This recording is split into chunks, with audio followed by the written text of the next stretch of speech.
O cinema de fluxo emerge como um estilo experimental, avesso às amarras da narrativa clássica, buscando, em vez disso, uma abordagem não linear e não narrativa.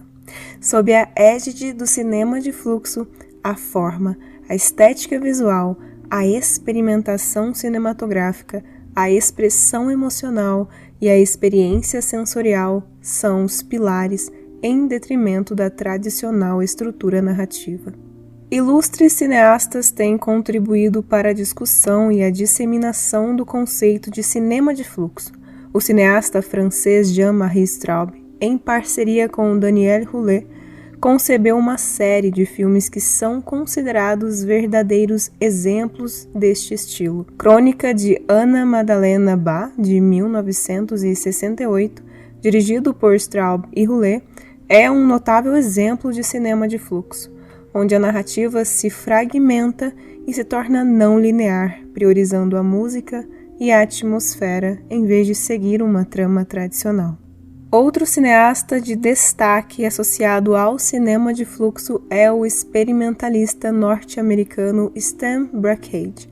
Em filmes como Dog Star Man, de 64, Brakhage adota uma abordagem não narrativa, combinando imagens abstratas e experimentais para criar uma experiência sensorial e emocional desprovida de estrutura convencional de história. Seu filme é reconhecido por sua expressão visual poética, que desafia as convenções da narrativa clássica. Derek Jarman, cineasta britânico, também é uma figura notável no cenário do cinema de fluxo, especialmente em seu filme Blue, de 1993. Este filme experimental de 79 minutos consiste em uma tela azul sólida e uma narração de Jarman sobre sua experiência com a AIDS e a perda de sua visão. Blue é uma reflexão lírica e não narrativa sobre a vida, a morte e a percepção sensorial. Uma das principais características distintivas do cinema de fluxo em relação à narrativa clássica é a ênfase na forma e na estética visual, em contraposição à trama linear e à estrutura de história convencional. Enquanto a narrativa clássica segue uma estrutura de 3 atos, por exemplo, com uma trama bem definida, personagens desenvolvidos e um clímax dramático, o cinema de fluxo busca a experimentação visual, a expressão emocional e a experiência sensorial como elementos centrais. A narrativa clássica é baseada na progressão lógica de uma história, enquanto o cinema de fluxo muitas vezes não segue uma trama linear, sendo mais abstrato e subjetivo. Outro aspecto crucial é a questão da temporalidade. Enquanto a narrativa clássica normalmente segue uma sequência linear de eventos no tempo, o cinema de fluxo frequentemente brinca com a noção de tempo, apresentando imagens e sequências que podem ser não lineares, repetitivas ou mesmo estáticas, desafiando a noção convencional de uma progressão temporal linear.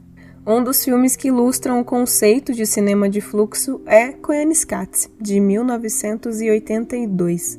Esse documentário experimental desprovido de diálogos é uma composição hipnotizante de imagens deslumbrantes da natureza, da sociedade e da tecnologia, em uma narrativa não linear que explora a relação entre o homem, o meio ambiente e a tecnologia moderna. A edição meticulosa das imagens e a trilha sonora envolvente criam uma grande experiência sensorial. Além de todos esses exemplos, há uma série de outros cineastas e artistas experimentais que têm explorado incansavelmente o conceito de cinema de fluxo em suas obras. A forma e a estética visual ganham um protagonismo, muitas vezes ultrapassando a própria trama. A afirmação de que o cinema de fluxo não possui mise-en-scène é uma questão controversa e muito debatida no campo do estudo do cinema.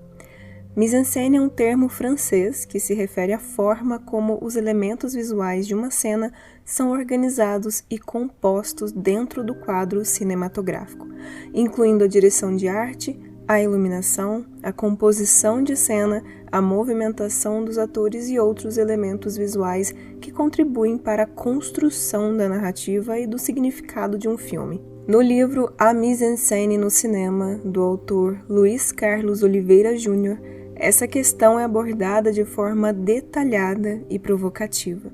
O autor argumenta que o cinema de fluxo, como uma forma de cinema experimental que valoriza a improvisação, a espontaneidade, a liberdade criativa, pode não seguir os princípios tradicionais de mise-en-scène. Ele sugere que no cinema de fluxo, a atenção é voltada para o fluxo contínuo de imagens e sons, em detrimento da composição visual planejada e meticulosa associada à mise-en-scène clássica.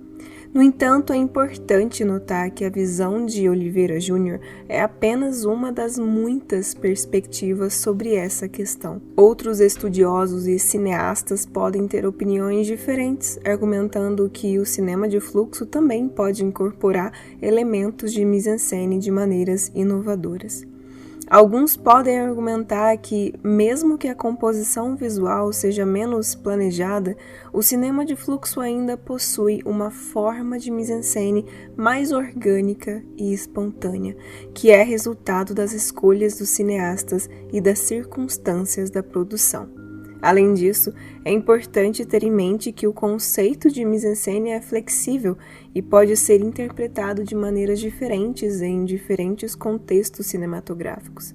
O cinema de fluxo, como uma forma experimental de cinema, muitas vezes desafia as convenções tradicionais e busca novas formas de expressão, o que pode resultar em abordagens únicas em relação à mise-en-scène. Me diga aqui nos comentários se você gosta deste estilo de cinema e me siga lá no Instagram para a gente conversar mais sobre isso, para você me fazer perguntas e também para me sugerir temas para eu trazer aqui para o canal. Eu vou ficando por aqui e até o próximo vídeo.